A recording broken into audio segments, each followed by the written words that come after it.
It's that time of year again, when those nasty, noxious weeds show their ugly heads around these parts. These weeds pose a threat to our natural and agricultural areas, but if we pull together, we can prevent them from spreading. Now, if you're not sure what to look for, Marion County has developed their top 10 noxious weeds list, and I'm here to tell you about it. In fact, I'll show you each one so you can take aim at these outlaw weeds. While each one is a little different, one thing they all have in common is that they compete with beneficial species and have the potential to alter our natural landscapes and agricultural areas. At the end of the video, I'll share how you can take action. First up is false brome. Its blades are quite wide. The edges of the blades and the lower portions of the stems are noticeably hairy, and overall, the plant is rather lax and droopy. It's an increasing fire danger and depletes forage and habitat areas for wildlife.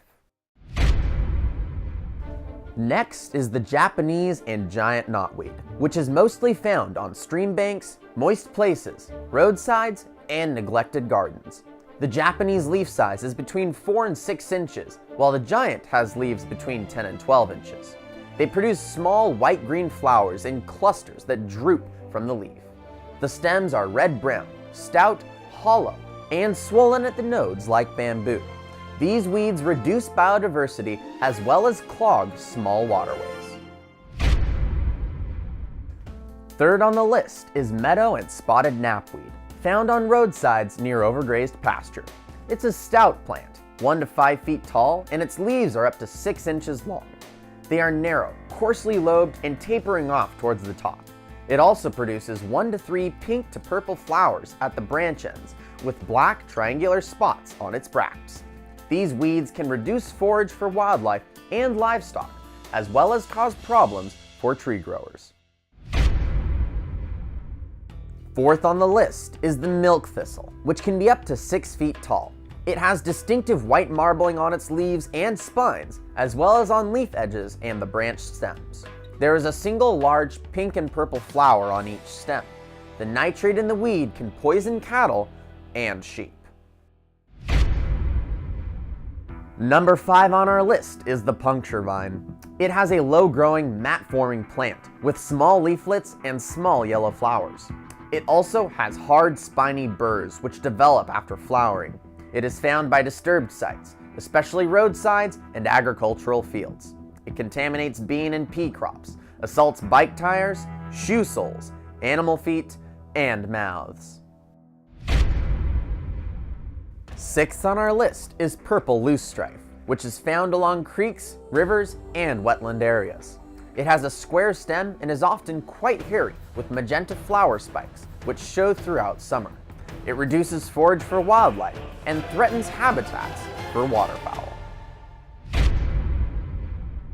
And number 7 is Tansy Ragwort, which is no stranger to the county. It is a biennial or perennial with numerous branches. It has bright yellow daisy-like flowers in clusters at the top, with irregularly lobed leaves and a taproot.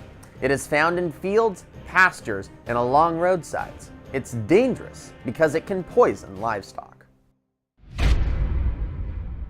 Number 8 on our list is the yellow flag iris. It has long, flat leaves like other irises and can climb up to 4 feet tall with bright yellow flowers. It is often located along roadside ditches, slower-moving creeks, and landscapes.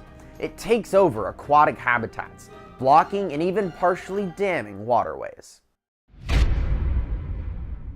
Number 9 is yellow toadflax. It can grow up to 3 feet tall and has bright yellow snapdragon-like flowers with an orange spot on their lower lip.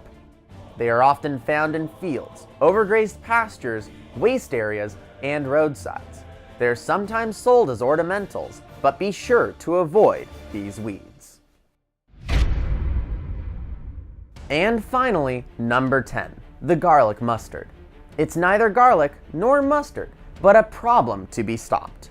It can grow up to 3 feet with scalloped, kidney-shaped leaves.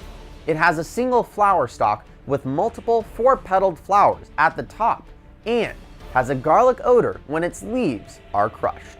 It has not made it to Marion County yet, but it is feared that they are on their way. They are found along trails, in recreation areas, and in forest understories. They are unique because they can self-pollinate, making it difficult to stop. So there you go, the top 10 noxious weeds of Marion County. Keep your eyes open for these outlaws and report when you see them. Visit Marion County's website for more details and for the link to the Oregon Invasives Hotline, where you can report those pesky weeds. Thanks for pulling together to stop noxious weeds.